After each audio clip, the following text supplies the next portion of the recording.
Members of the company, this is your places call. Places, please. Places for the top of the podcast. Places, please. Get ready for a behind-the-scenes look at the glitz and not-so-glam of Broadway, education, and everyday life with Uncommon Sense. Join hosts Christopher Smith and Sharna Lopez as they bring you the best stories and shenanigans that seemingly prove how elusive common sense can really be. So take a little time for yourself to hang out with the dynamic duo Charnopher, and no leaving early, because you might just miss that 11 o'clock number. Stand by music. Music, go. Uncommon sense, the 11 o'clock number.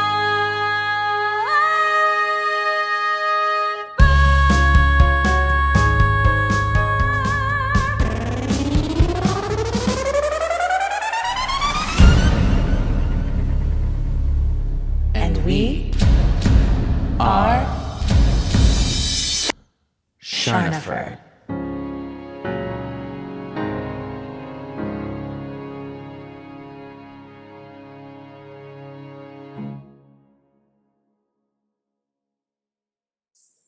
Hello, everybody.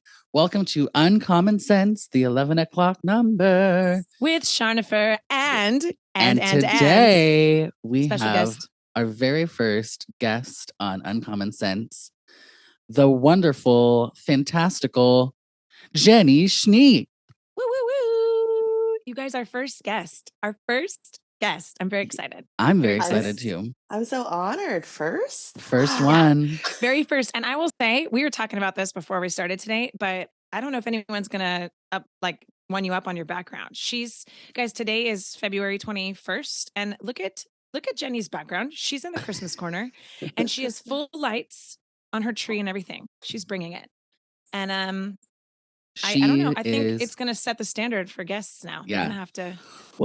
We'll make sure that we send them a picture of this situation. If you can send this setup, Jenny, that would be grand. Perfect. I'm sitting at my piano.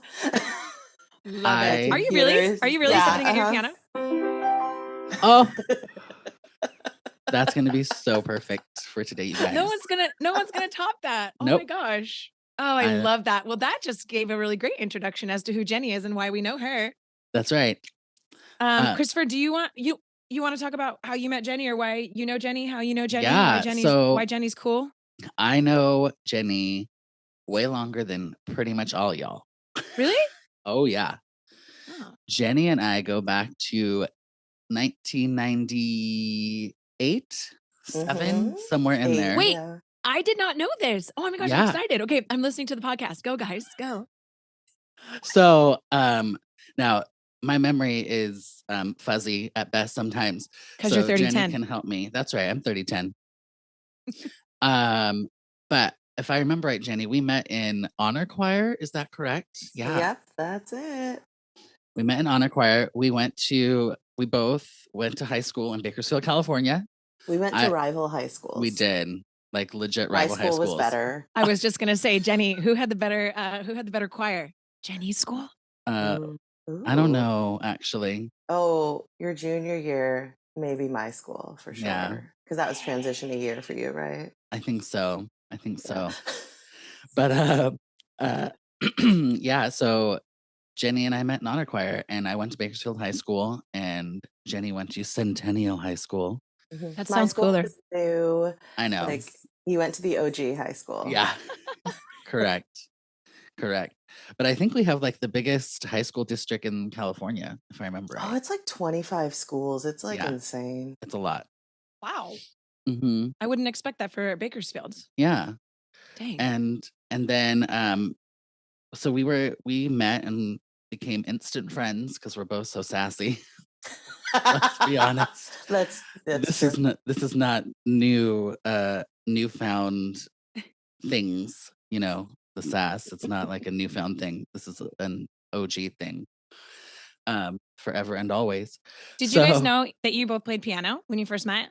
Or was it more about choir? That's a good question. Choir. I don't Agreed. think I knew that you played the piano until like much later. Yeah, same. And then We didn't really cross paths too much, but I know that like I worked at Bakersfield Music Theater and Stars Dinner Theater, and uh, a few years later, I went down to San Diego, and I noticed that Jenny was also doing that after I left too. So that's kind of fun. We've had kind of a similar path, and the next thing I know, I'm up in OC for grad school, and I noticed one day on Facebook, of all things, that Jenny was living like right down the street from me in Laguna Hills. Yeah, like What? out of all the cities we could live in Yes. Orange County, we were both in Laguna Hills. Mm-hmm. Is that how you reconnected? Did you reconnect on Facebook? Yeah, actually, kinda. That's So, crazy. and then we were both just on the theater scene up in the OC. The theater scene. Well, that's how I met Jenny. So when I stepped in and took over Yorba Linda Spotlight Theater Company, which is the nonprofit that I'm at now, she had already been doing some work there and then did a bunch of shows for us, and auditions and all sorts of things when I first took over. And I've got to say the same thing. Like Jenny's ability as an accompanist and on the piano, I'm always drawn to that. And I hope both of you know that. I feel like I tell you enough, but I think I'm in awe of people who can play the piano well, and who play the piano and are somewhat normal. Because sometimes when you find some I'm like, good, sometimes that's a low bar than yeah, the word normal. but it really draws me to both of you. I think that quality of like, oh my gosh, like you're super talented, but it's also not like you just play the piano. You're very artistic, you're creative, and you work well with students, obviously, is how I've seen most of what you guys do. And I love that because I think that's tricky sometimes in an accompanist and anyone who's going to collaborate when you're with kids, and whether they be in college, high school, younger, there's like a finesse to that. And I think both of you have that. And that was exciting for me when I met Jenny. And I also love, like, I, one thing Jenny and I and Christopher, I don't want you to feel left out, but like It's okay. our love of Eggs Benedict, it's a thing. It's a thing. And I feel like right now, Jenny, even seeing you I'm like, we need to go get Eggs Benedict. Like, we're going to finish this podcast and we're going to go. And it was something Jenny and I, we did it a few times while we were still, working together a bit. I feel like we got to bring that back, girl. We got to bring it back. We do. I am trying to have more Eggs Benedicts than I had last year, which was 22 last year, and I'm already up to 8. So, but Jenny, that's perfect. You had 22 in 22. Yeah. And now we got to have 23. Exactly. 23. Okay, so we got to get a date on the calendar, Jenny, because I'm like a sucker for Eggs Benedict. And I found this out. We were just like having a random breakfast to talk about like moving forward and what we were going to do. And then we like had this discussion of like the love of Eggs Benedict, more of like an obsession. And I feel like it's a thing. If you know about, hollandaise sauce, Eggs Benedict is a thing. That's right. Hey, I'm on board with the Eggs Benedict. I will not. Well, you can join us. I mean, for I sure, might. you can join our Eggs Benedict crew. But I will. But I don't have say the obsession. It's okay. We can hold the obsession, and you can just join in for the ride.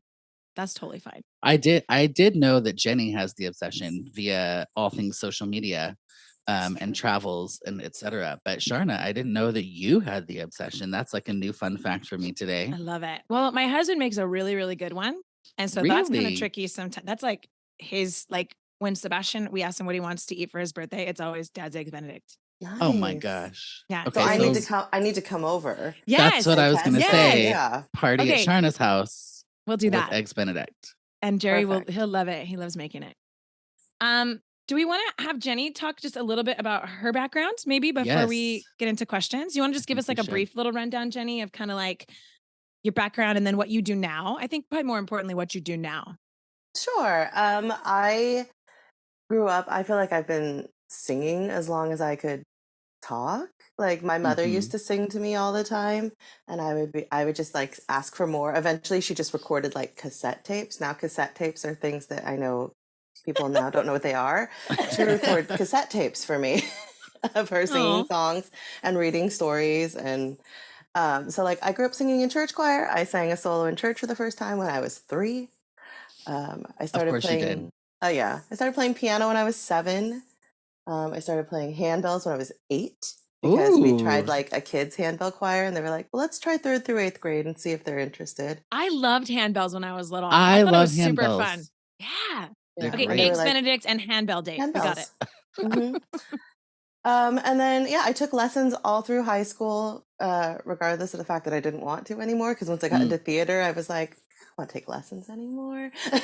But I was taking from a family friend, and my parents wouldn't let me quit. So in the long run, I think it was great because I sight read for like 3 years because I never practiced. Oh, that got that skill up. Right. And Yeah. now Get that's it. literally what I do for a living is I Yes. sight read music all the time. Yes. Which is a crazy skill, which I want to get more into after you're finished. But it is very, very difficult. And I can play scales, You can, but and I you can don't play play the chords. piano. And I have seen many a person who believes they can sight read and they cannot. So I can attest that you do that very, very well. Carry Hashtag on. true So now facts. you've got your 3 years of sight reading under your belt. Yes. And then I tried the college thing. It wasn't my thing personally. So I That's started okay. working at one of the high schools in Bakersfield for the choral department. And again, started sight reading all the time. Started working at the local theater because I realized, I could be in the shows with my friends, or I could play for the shows and get paid. And That's still right. see my friends, because musicians don't work for free. And that's the hashtag for this, There it is. for this podcast episode. And musicians do not work for Don't free. work for free. That's right, Jenny. That's Yeah, right. and then so I moved down to Orange County in 2009. I started teaching lessons, and then eventually met some people who connected me into the theaters. And now, like, more people kind of ask me to play for things than I have time for. Which is a good And problem to have. That's it a good is. problem right. to have. It definitely is. And I work at Cal State Fullerton. I am the accompanist for the musical theater department. So I work with all of their students in the shows. I'm a music director at a church in Newport, and I work at so many high schools. So many. and so many high many. schools and so many theaters in the area, just like music directing their shows, playing for auditions. Yes. So question for you, Jenny, out of all of the things you done or do currently, right? Like playing for auditions, playing in a classroom, musically directing a show, all the things. Is there one that you like the best or more than the others? If I could play for auditions like full time, I would do it, because every single person is different.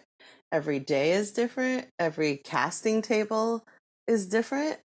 And like, I've had so much time to study the behavior of auditioners and casting teams that like it's always the most fun that I Christopher, have. do you find that's not the answer I was expecting, Jenny, at all. I feel like that's like a nightmare.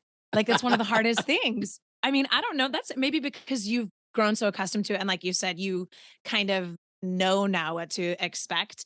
And maybe it also keeps you on your toes. That's crazy. Yeah. That's not the answer I was expecting either. But now Oh. that you said it, it doesn't surprise me.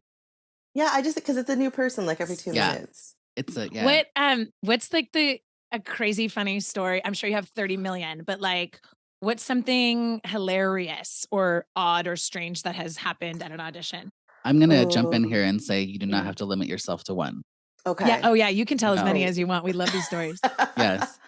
One of my favorites that I always like to tell people is when somebody came in and they were just very rehearsed, and I'm sure like they were coached, and they walked in, they gave me their music, they pointed out where they start, and they said, I would like a C sharp bell tone. And I said, okay, great. I looked at the music. It was right on a key change. So technically it was not a C sharp. It was a C natural going into a key that has a C sharp. And I pointed that out, and she just replied, I would like a C sharp bell tone. And I said, okay.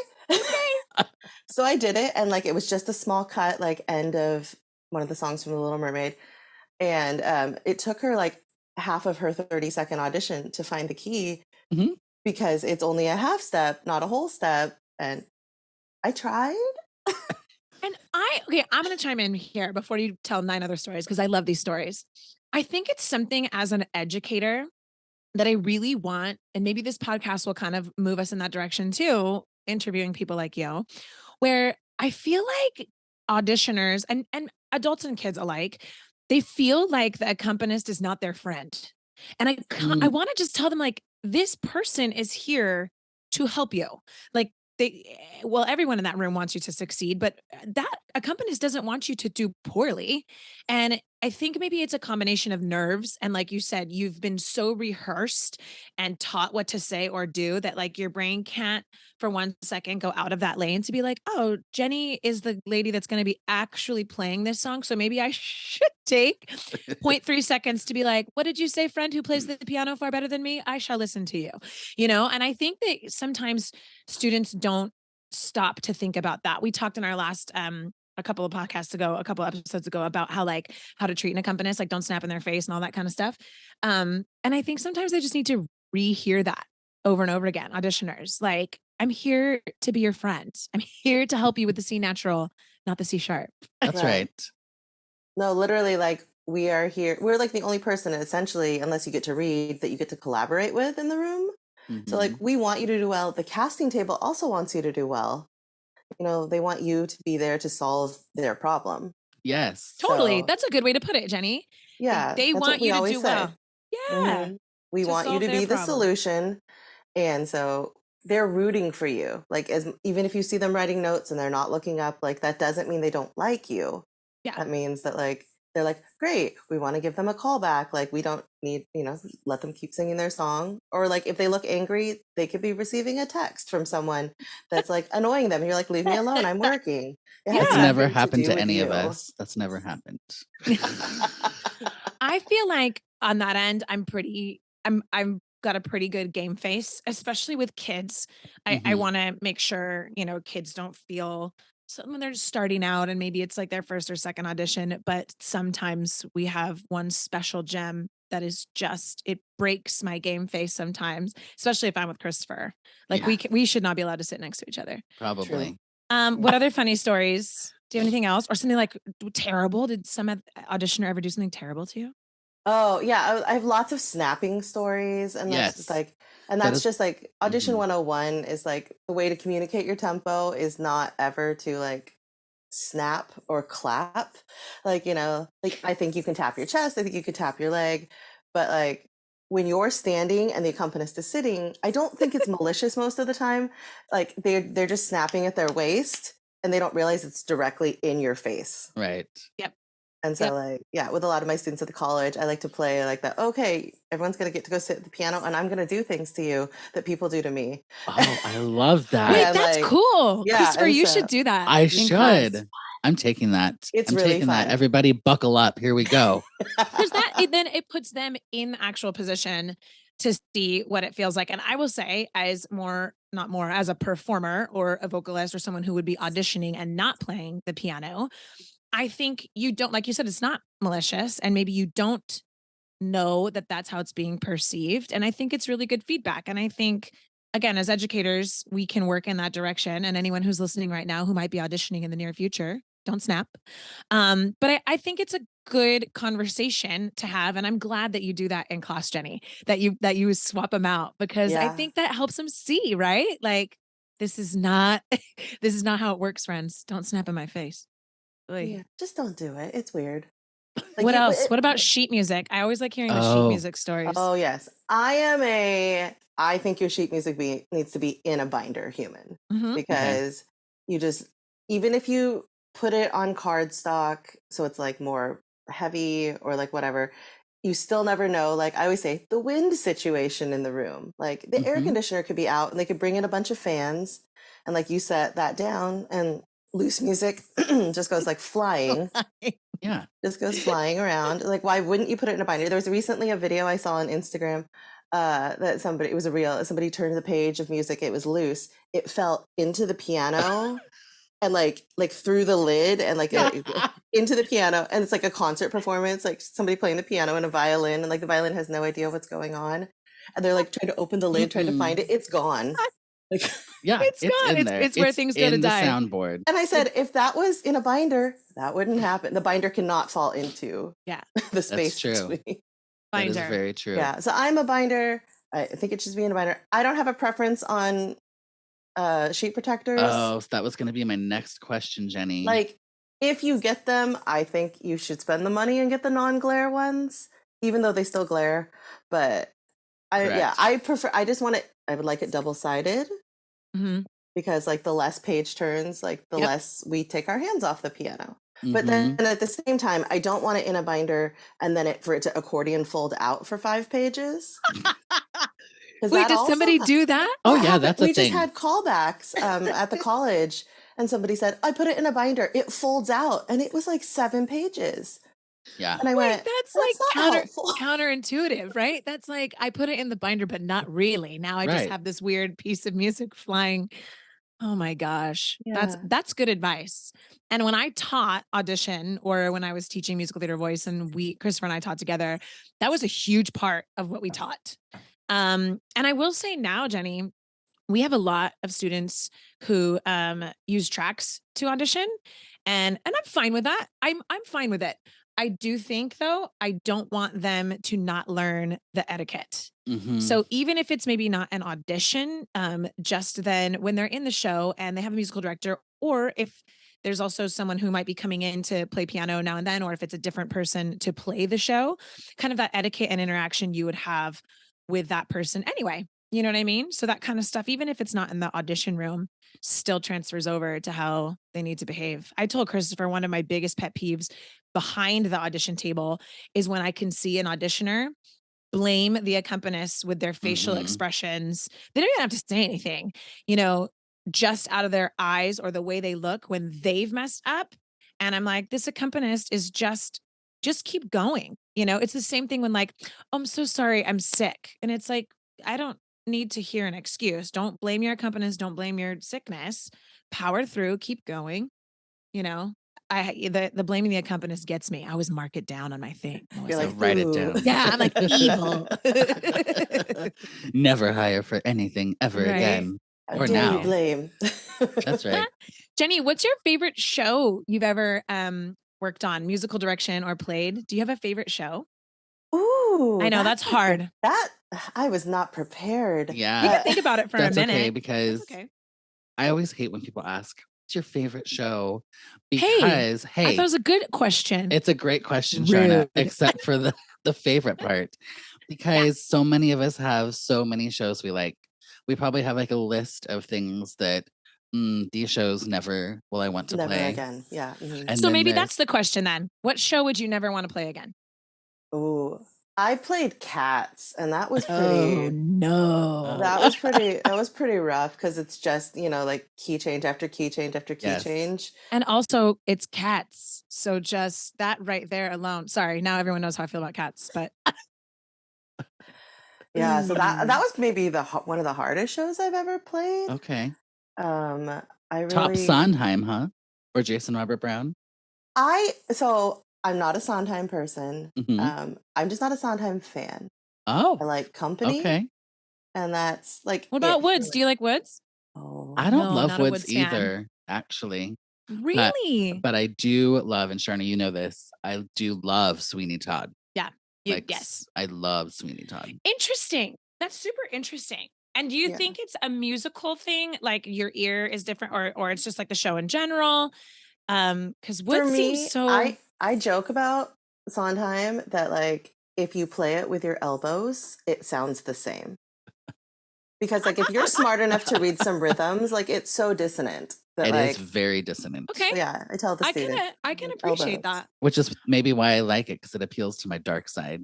There you go. Sweeney Todd in particular. Yes. So you don't have to pick favorite show, because I agree with that. I couldn't pick a favorite show that I've directed. I would have like a top 10. You know what I mean? But what are some of your favorite shows maybe that you've really enjoyed working on? I love Little Shop. Little Shop is the show I have done the most times. Either been in or played or music directed. And that's 6. Yes. Wow. You've done it 6 times. Yeah. You know what's interesting? I love that show. And Christopher and I got to work on it together a few summers ago. I feel like that show for me was kind of like an Addams Family moment for me, where I was like, I love Little Shop. I love the movie. I've seen it. And then when I actually got to work on it, that show is fun.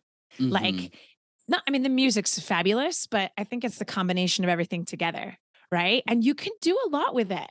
Like Christopher and I, the last time we did it, like change some things, let the kids have some, leeway in there to what they wanted to do. And I think it's fun. That's a good one. That's a But good one. also, like, what other show like has a plant that eats people? True. Truth.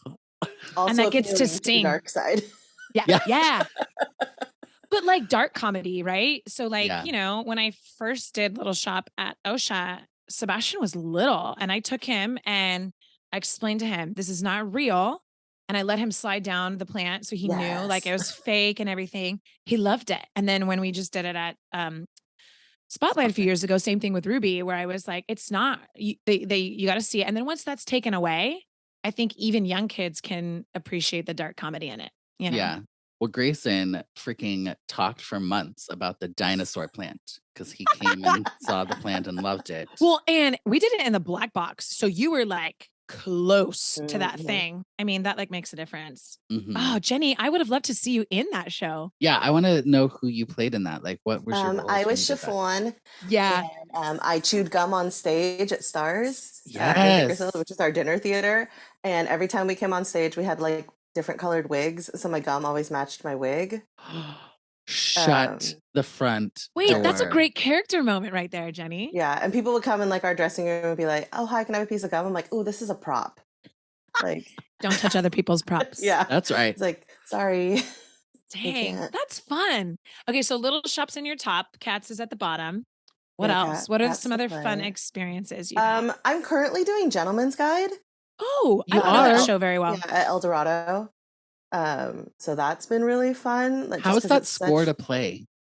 Well, so we're using tracks, so I don't really have to play it. Oh, well, there you go. But like, I mean, I play for rehearsals and Yeah. things like that, and it's fun. It's not that bad. Yeah, it feels like it might be challenging. I haven't ever tried it. I played like one it or two has a songs lot from of it. like interesting like time signatures in places because as every contemporary musical, it's like, ooh, how do we change it? Like, how do we take here's a bar beat? of 5? Yes. How is that vocally for kids? Is it difficult for high school?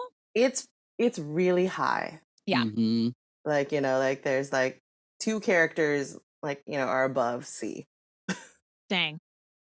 Yeah, So I'm like, gonna have to come see that, Jenny. I have never seen that on stage, and I always love to see high school versions too, to kind of see how they do it. Like we're doing Something Rotten at OSHA coming up, and I can't wait. Well, we're gonna do it at Spotlight this summer too, but I can't wait to see at OSHA kind of like a show I've seen done professionally, how it transforms for high school. When is Gentleman's Guide? It's the last 2 weekends of March. Okay, maybe Christopher and I can come and see it. Yeah, if you come the first weekend, I'll be there. If you come the second weekend, I will be in New York. Ooh, New York. So, yeah. Oh, what are you gonna go see in New York? I want to interrupt here. We'll get to the shows you're gonna see because I actually want to say that Gentleman's Guide was my first Broadway show. Was it really? Oh. Mm-hmm. But really, what I wanted to say was, Jenny, why are you gonna be in New York? Oh, so at Cal State Fullerton, the seniors get to go to New York, and they do like a showcase type performance at 54 Below. Yes, 54 Below. So like this will be my second year playing. Last year was my debut playing. Yes. 54 Below. This is oh my gosh, second. That's so cool, Jenny. I know. I didn't know that. That's awesome. Yeah, That's and fun. then they get to do a bunch of workshops with like casting directors and agents. And last year, like several of our kids got representation from those, and they literally get to sing like a couple cuts for them and get immediate feedback. And that's one thing that is hard to get. Mm-hmm. Yeah. In general, when you go to auditions, you just like walk out. You're like, why didn't I get a call back? Yeah. No idea. But and they get to in the them moment hear it immediately. That's cool. How many students do you take? Our senior class this year is 14. It's usually between 12 and 14. So that's a good size. Mm-hmm. Yeah. So it's nice and it's small, but like it's not too like large. Like I know those schools that have like the 20 some odd like BFAs, like, and they do their showcase and it's 45 minutes. They each get like so little time, but like 12 to 14, you get like 2.5 minutes, 3 minutes. Like that's pretty good though. That's pretty good. Yeah. Are you going to see any shows while you're out there? I am. I have tickets. I immediately bought tickets to Anne Juliet because we've discussed like, I mean, I love it and I want my friends to see it. So they went on sale. Did you see it in London? I saw it in Toronto.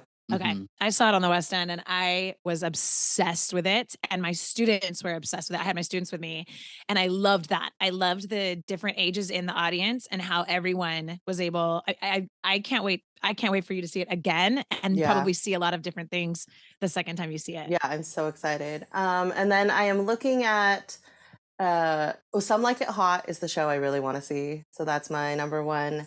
And then I'm currently waiting to see if I'm going to end up going to Sweeney because I have a friend in it. So like, okay, I am like maybe going there, or I'm thinking about Parade. That's the one that I really want to see. If you see it, you got to come back on here and tell us all about it. Okay. And then I'm also thinking about New York, because it starts in previews that week. Wow, already? Yeah. So I was like, ooh, I would be interested in seeing something kind of like brand new and that I don't really know. Have you seen the full preview they've made for that where it's almost like a movie preview? No. Oh my gosh. Okay. So after, look it up. They did a really great job. It's almost like a cinematic movie preview. Really cool. I'm super interested to see how that turns out because it seems like it's in a different time period, but modern. I'm super curious about all of it. Ooh, I hope you get to see it. Yeah, that'll be super cool. I'm excited, and it'll be. I mean, and anytime I can go to New York and not have to pay to get there and stay in a fancy hotel, I am down. 100%. That's so cool. I'm right there with you, Jenny. If I can I fit in your bag? Like, can I just fit in I mean, your maybe like we could work some little like magic. Yeah. Okay. Yeah. Let's just work a little on carry that. on. A little carry on. Yeah, a little sassy carry on. What else? What else do we want to ask Jenny before our time is up? I feel like I could just ask Jenny about a million stories all the time. But is there anything in particular, Christopher, that you want to hear? I mean, being more of a piano man? Not particularly, but I actually want to go back to the sheet protectors. Because it's a thing? I have a very strong feeling about sheet protectors. And my answer is absolutely not. Do not put a sheet protector in front of my face. Wow. We know how Christopher really feels now. Can I tell you something, Christopher? I used to tell my students to put it in sheet protectors. I'm sorry. Yeah, I'm so sorry. It's okay. It's really like personal preference. And no matter who you ask, it's going to be like, you should do it or you shouldn't do it ever. And it's really just about setting yourself up for success. In my opinion, they tend to be super glary, even like you said, Jenny, even when the anti-glare ones. So if a light hits it wrong, it just washes out half your page. So that's kind of why I'm anti-sheet protectors. It's true. But some people love them. A bad sheet protector combined with like a really light copy. Yeah. Like, you're not going to see anything. You're just like, you're like, I hope it's a song I know. So I can just play it from memory. You play the piano. I play the accompanist game of like where like I'm trying to see around like the light. Yes. I know. If people could see that is a legit game. We're like, I'm going to look out for that now. Yeah, we do lots of like, I had a friend once who was at a casting table and he said he could tell when people's music was not good because he could see me and like he's like I could see like the top of your head and then all of a sudden you were gone because you were like in the music like trying to like read it or make sense of it. Disappearing Jenny. That's right. And then he would just laugh. Oh man, what's a song like that you guys think is not a good audition song? Is there anything that's just like so weird to play or that you wouldn't recommend, or a composer maybe? For me. Now, I had just had this discussion with somebody else recently who did not agree with me, but I'm like, you just love playing them, so that's fine. But like Light in the Piazza. No. Hard stop. Nothing. Okay. Good. Oh, that's an agreement right there. That was like an easy agreement. Okay. Yeah. No Light in the Piazza. Yeah. Because it's so hard. It's just hard written piano. So challengingly. And then people think the vocals are easy because they just sing along with like the soundtrack, but they have no idea that like with like the actual just piano, like no, those beats are not as simple as you think they are, and then you can't follow. And again, I've never heard a student do it well, and I've had a couple students use them, and I'm like, bad choice. And there's the thing. Yeah, no, I agree to that. Absolutely. JRB, Jason Robert Brown, used to be on that list, I think. But I think anymore that's not necessarily true. Is that because you played a lot of it? You guys have played a lot of it now. Yeah, so. and I think that I think a lot of people have. So like anybody that's around is more familiar with his style, so it's easier. Would you agree with that, Jenny, or do you still say no JRB? I've never been like a no JRB, no Sondheim person. I don't care. Like I think that bring in what you're best at. Yes. But also need you to be prepared. But also, Jenny, I think you need to remember that you sight read for 9,000 years, and I've sight read for almost 9,000 years. So, but I think she made a good point. Bring in what you're good at. So if you're going to bring in JRB, if you're going to bring in Sondheim, Jenny and Christopher can rock it. But if you don't know what you're doing, it's like when kids sing, I Know Things Now. I'm like, oh, here we go. It's either going to be super great or they're just going to be a runaway train and not take any of the rests that they're supposed to take. And obviously both of you could probably play I Know Things Now with your eyes closed. It's not. Yeah. Literally. Close your eyes, Jenny. Close your eyes. So the kids don't. It's the same thing with Steps of the Palace. Yeah. I love that song. That is a hard song to count as a vocalist. And I think yes. And I think oftentimes kids are like, I love that. And they come in, and I Know Things Now is really popular because younger kids feel like, oh, it's Little Red Riding Hood and I'm a little kid and it's a age appropriate song. And then I'm like, and you just bombed it because you just keep singing and you don't ever take the rests. They always come in a beat early. And I'm like, yep, here we go. Here we go again. Yep. So I agree with that. Be prepared. That's the thing, like too, is I know we do a lot of auditions with tracks, but if you have the option to bring sheet music, an accompanist can help you. Yes. If you skip a measure, your track will not skip a measure with you. Like, no. But your accompanist will be like, okay. Because I think that sometimes at auditions where they have the option, that I'm like, oh, they're ahead of their track or like behind their track, and it was like, if I was playing, I could follow you, like I could help you, and I can't. Like, which I've seen both of you do a million times in the audition room, and it's true. It's super helpful because then at least the kid can get back on. Hopefully, unless they just keep doing it over and over again, and then you're like, forget it. Just keep skipping the beat, and it's fine. You're used to it. You're like, we're doing it this way. We're doing it this way. Great. Right. Got it. Great. We just breathe and come back in. That reminds me of a story, which is not audition related, but Amy Harwell, who we will have on here eventually as well. She was conducting, I can't even remember what song it was, but it's a Sondheim song, and it was for Senior Showcase.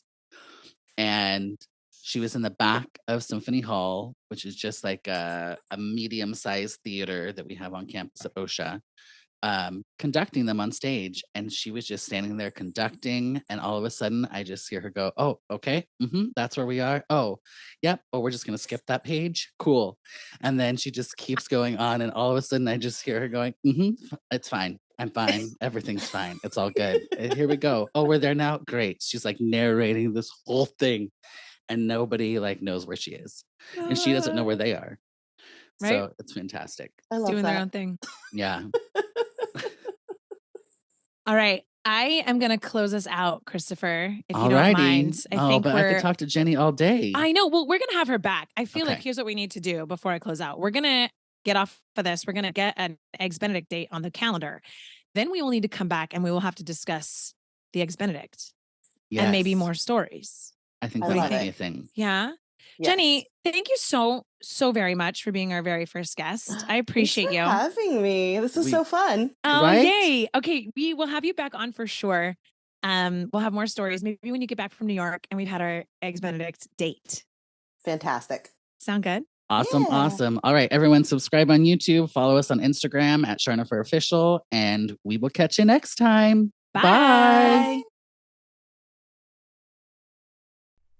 This concludes another episode of Uncommon Sense. If you're ready for more of this fresh, hilarious, and unique perspective on the world of entertainment, education, and life, be sure to subscribe right now to catch every episode. If you gasped, laughed out loud, or even snorted, share the show with your friends and aspiring entertainers because, let's be real, sharing is caring. For more Charnopher, tune in to their witty insights by checking out the website uncommonpod.com or connecting on social media. Tune in next week and get the real insider scoop on another episode of Uncommon Sense.